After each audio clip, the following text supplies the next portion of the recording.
솔로몬의 잠언이라. 지혜로운 아들은 아비를 기쁘게 하거니와 미련한 아들은 어미의 근심이니라. 불의의 재물은 무익하여도 공의는 죽음에서 건지느니라. 여호와께서 의인의 영혼은 줄이지 않게 하시나 악인의 소욕은 물리치시느니라. 손을 게으르게 놀리는 자는 가난하게 되고 손이 부지런한 자는 부하게 되느니라. 여름에 거두는 자는 지혜로운 아들이나 추수 때에 자는 자는 부끄러움을 끼치는 아들이니라. 의인의 머리에는 복이 임하나 악인의 입은 독을 머금었느니라. 의인을 기념할 때에는 칭찬하거니와 악인의 이름은 썩게 되느니라. 마음이 지혜로운 자는 계명을 받거니와 입이 미련한 자는 멸망하리라. 바른 길로 행하는 자는 걸음이 평안하려니와 굽은 길로 행하는 자는 드러나리라. 눈짓하는 자는 근심을 끼치고 입이 미련한 자는 멸망하느니라. 의인의 입은 생명의 샘이라도 악인의 입은 독을 머금었느니라. 미움은 다툼을 일으켜도 사랑은 모든 허물을 가리느니라.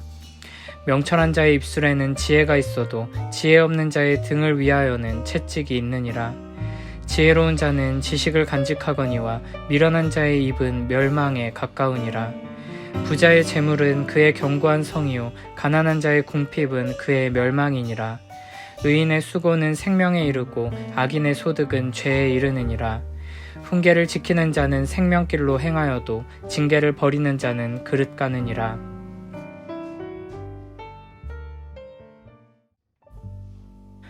잠언 10장부터는 솔로몬의 잠언이라 라는 표제가 등장하면서 새로운 단락이 시작됩니다.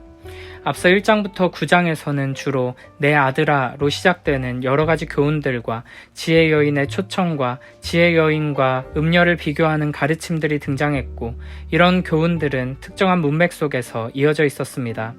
하지만 이제 10장부터는 대부분 문맥과는 크게 상관없는 짧은 교훈들의 모음으로 구성되어 있습니다.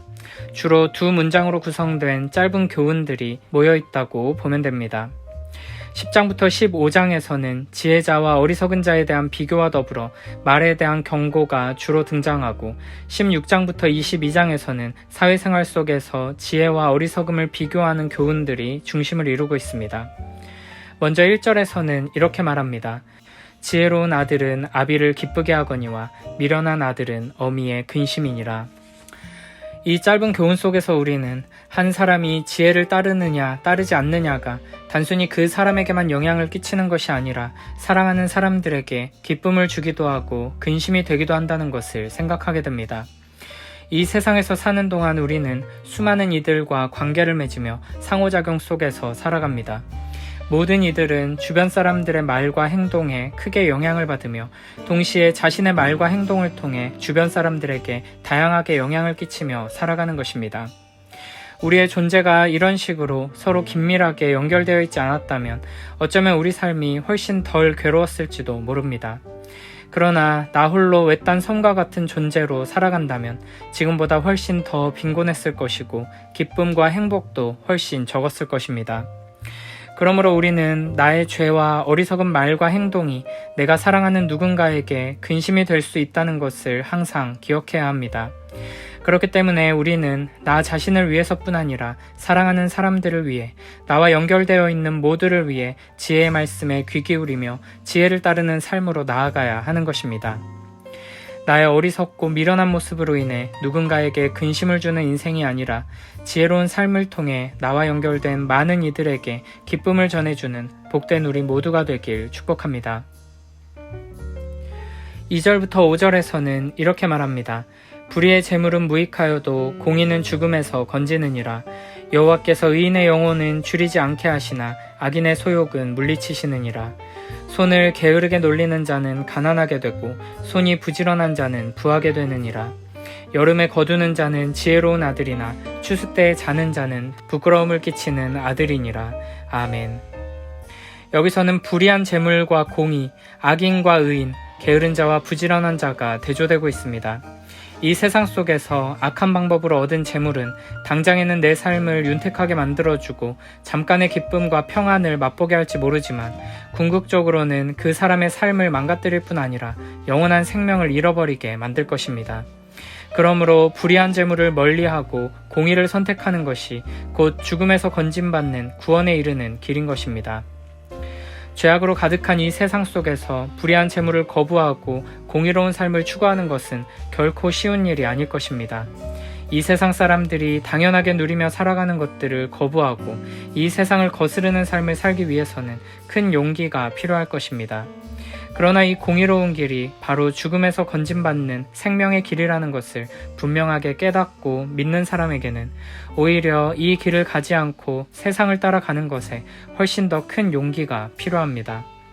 아무리 애쓰고 노력해도 불의한 재물을 향해 나아간다면 아무런 유익이 없고, 반대로 아무리 힘들고 어려워도 하나님의 공의를 따르는 삶에는 영원한 생명이 있기 때문입니다. 그래서 3절부터 5절의 교훈을 통해 하나님께서는 우리를 위로하시며 격려하십니다. 여호와께서는 의인의 영혼은 줄이지 않게 해주실 것이며 정직하고 성실하게 주어진 상황 속에서 부지런히 일하는 사람에게는 부유함을 허락해 주신다고 약속해 주십니다. 이는 하나님께서 이 세상을 운행하시는 기본 원리에 대한 지혜라고 할 수 있습니다. 하나님의 은혜 안에 거하는 자들은 하나님의 선하신 통치 안에서 보호하심과 인도하심을 받게 될 것이고, 부지런히 일한 만큼 열매를 맺으며 풍족한 삶을 누리게 될 것입니다. 수단 방법을 가리지 않고 재물을 추구하며 살아가는 이 세상의 악한 흐름 속에서 하나님 앞에서 부지런히 노력하며 땀 흘릴 때 하나님께서 합당한 은혜를 베풀어 주실 것을 기대하며 하루하루 말씀 따라 공의로운 길로 나아가는 복된 우리 모두가 되길 축복합니다. 6절부터 14절에서는 의인과 악인의 생각과 말에 대해 비교하며 교훈하고 있습니다. 6절부터 11절에서는 이렇게 말씀하십니다. 의인의 머리에는 복이 임하나 악인의 입은 독을 머금었느니라. 의인을 기념할 때에는 칭찬하거니와 악인의 이름은 썩게 되느니라. 마음이 지혜로운 자는 계명을 받거니와 입이 미련한 자는 멸망하리라. 바른 길로 행하는 자는 걸음이 평안하려니와 굽은 길로 행하는 자는 드러나리라. 눈짓하는 자는 근심을 끼치고 입이 미련한 자는 멸망하느니라. 의인의 입은 생명의 샘이라도 악인의 입은 독을 머금었느니라. 아멘. 말은 의인과 악인을 구분하는 중요한 특징입니다. 악인은 독을 머금은 뱀처럼 다른 사람들에게 해를 끼치기 때문에 아무도 기억하고 싶지 않은 사람, 잊고 싶은 이름이 되지만, 상대를 살리고 유익을 끼치는 의인은 기억하고 싶은 이름, 감사하고 싶은 이름으로 남게 됩니다. 의인은 공동체에 번영을 가져오고 공동체를 풍요롭게 한 것에 대한 보상으로 복을 받게 될 것이고, 악인들의 독, 악인들의 폭력은 결국에는 저주가 되고 심판이 될 것입니다. 지혜로운 자는 살리는 말, 사랑의 말을 하고, 악인은 근심하게 하고 절망하게 하며 다툼을 일으키는 말, 죽이는 말을 합니다. 지혜로운 자의 말은 하나님의 말씀에서 나오고, 악인의 말은 우리 안의 악한 본성에서 나오기 때문입니다. 그러므로 우리는 내 영혼을 하나님의 말씀으로 채워서 하나님의 말씀이 나의 입술과 삶으로 흘러나오도록 해야 할 것입니다. 말은 지혜이고 마음에 담은 지식이며 그 사람의 영혼 자체라고 할 수 있습니다. 그러므로 우리는 내가 하는 말을 잘 살펴보고 주의해야 합니다. 야고보서 3장 6절에서는 이렇게 말씀하십니다. 혀는 곧 불이요 불의의 세계라. 혀는 우리 지체 중에서 온몸을 더럽히고 삶의 수레바퀴를 불사르나니 그 사르는 것이 지옥불에서 나느니라. 아멘. 하나님께서 우리에게 은혜를 주셔서 우리의 입술에서 삶의 수레바퀴를 불사르는 파괴적인 말이 아니라 지친 영혼을 위로하고 무너진 관계를 회복시키며 사람을 살리는 생명의 말, 사랑의 말이 흘러나오도록 축복해 주시길 바랍니다. 12절부터 14절에서는 이렇게 말씀하십니다. 미움은 다툼을 일으켜도 사랑은 모든 허물을 가리느니라. 명철한 자의 입술에는 지혜가 있어도 지혜 없는 자의 등을 위하여는 채찍이 있느니라. 지혜로운 자는 지식을 간직하거니와 미련한 자의 입은 멸망에 가까우니라. 아멘. 12절에서 말하는 다툼은 단순한 의견 충돌이나 논쟁을 의미하는 것이 아닙니다. 여기서 말하는 다툼은 그 중심에 분노가 있는 것으로 사람 사이의 멸시와 경멸을 의미합니다. 이는 하나님께서 미워하시는 일입니다. 이런 다툼이 벌어졌을 때 하나님의 지혜가 우리에게 보여주는 유일한 해결책은 사랑입니다. 여기서 사랑은 단순한 감정을 말하는 것이 아니고 책망해야 하는 문제나 죄를 그냥 모른 척 넘어간다는 의미도 아닙니다.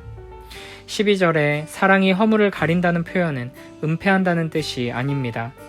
분노는 상대방의 치부를 낱낱이 드러내서 비참한 꼴로 만들지만 사랑은 안가품하지 않고 상대방을 최대한 세워줍니다. 그냥 모른 척하고 넘어가 버리는 것이 아니라 적극적으로 상대방을 회복시키고 세우기 위해 힘쓰는 것이 바로 사랑입니다. 나보다 남의 필요를 앞세우며 상대방의 변화를 도우려는 마음과 행동을 사랑이라고 합니다. 이렇게 하나님의 사랑을 가지고 이웃사랑을 실천하는 복된 사람은 상대방을 향해 분노를 쏟아내지 않고 오히려 사람과 사람 사이, 사람과 하나님 사이를 갈라놓는 죄악된 것들과 거짓된 것들을 향해 분노합니다. 아버지 하나님께서 죄와 악을 향해 분노를 쏟으시고 예수 그리스도로 말미암아 우리에게는 분노를 거두셨음을 기억하며 하나님께서 우리에게 보내주신 사람들을 향해 화를 내거나 경멸하거나 분노를 쏟아내지 않고 오히려 인내하고 참으며 허물을 가려주고 회복시켜주고 세워주는 참된 지혜의 사람들이 되길 축복합니다. 15절부터 17절에서는 이렇게 말씀하십니다. 부자의 재물은 그의 견고한 성이요 가난한 자의 궁핍은 그의 멸망이니라. 의인의 수고는 생명에 이르고 악인의 소득은 죄에 이르느니라. 훈계를 지키는 자는 생명길로 행하여도 징계를 버리는 자는 그릇 가느니라. 아멘. 여기서도 부자의 재물과 가난한 자의 궁핍이 대조됩니다. 부자의 재물은 견고한 성이 되어서 그를 지켜주고 가난한 자의 궁핍은 멸망이 됩니다. 지혜를 따라 부지런하게 사는 사람은 재물의 축복을 받게 될 것이고 이 땅에서 많은 재물은 그 사람을 안전하게 지켜주는 견고한 성이 될 것이라는 뜻입니다.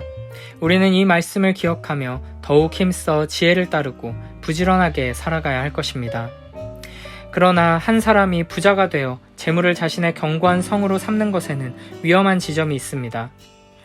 부자의 재물이 그의 견고한 성이 되었을 때 부 자체가 그 사람의 정체성이 될 수도 있기 때문입니다. 부가 우리의 정체성이 되어버리면 모든 상황과 관계, 모든 존재를 경제적인 관점으로 바라보며 판단하게 됩니다. 이는 영적으로 매우 위험한 상태라고 할 수 있습니다. 부자와 나사로의 비유해보면 지옥에 있는 부자에게는 이름이 없습니다. 그는 그냥 부자일 뿐이고 부자라는 것이 그의 유일한 정체성이 되어버렸기 때문입니다. 이렇게 부를 자신의 정체성으로 삼은 사람이 만약 부를 빼앗기게 된다면 부만 빼앗기는 것이 아니라 자신의 존재 전체를 빼앗기게 될 것입니다.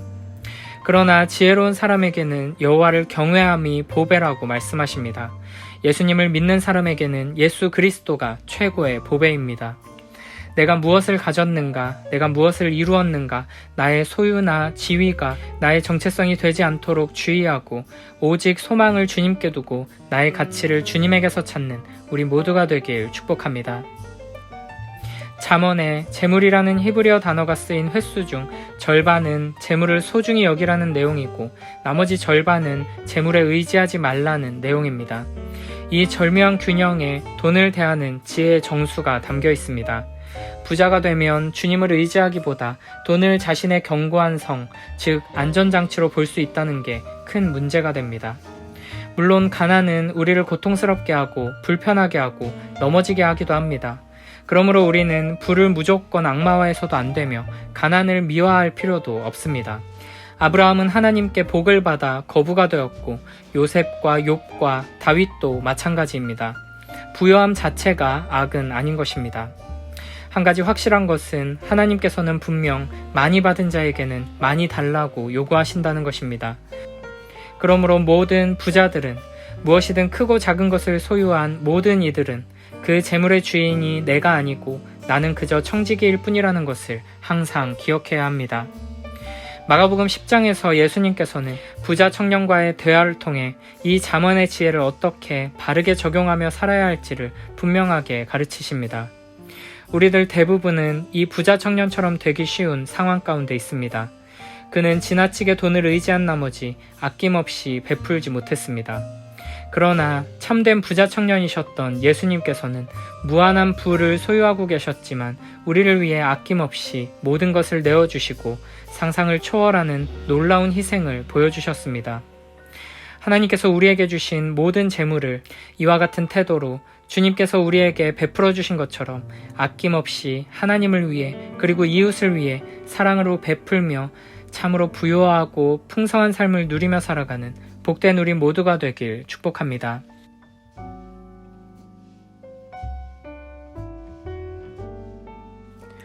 지혜로운 아들은 아버지를 기쁘게 하지만 미련한 아들은 어머니의 근심거리이다. 부정하게 모은 재물은 쓸모가 없지만 의리는 죽을 사람도 건져낸다. 주님은 의로운 생명은 줄이지 않게 하시지만 악인의 탐욕은 물리치신다. 손이 게으른 사람은 가난하게 되고 손이 부지런한 사람은 부유하게 된다. 곡식이 익었을 때에 거두어들이는 아들은 지혜가 있는 아들이지만 추수 때에 잠만 자고 있으면 부끄러운 아들이다. 의인은 머리에 복을 이고 있으나 악인은 입에 독을 머금고 있다.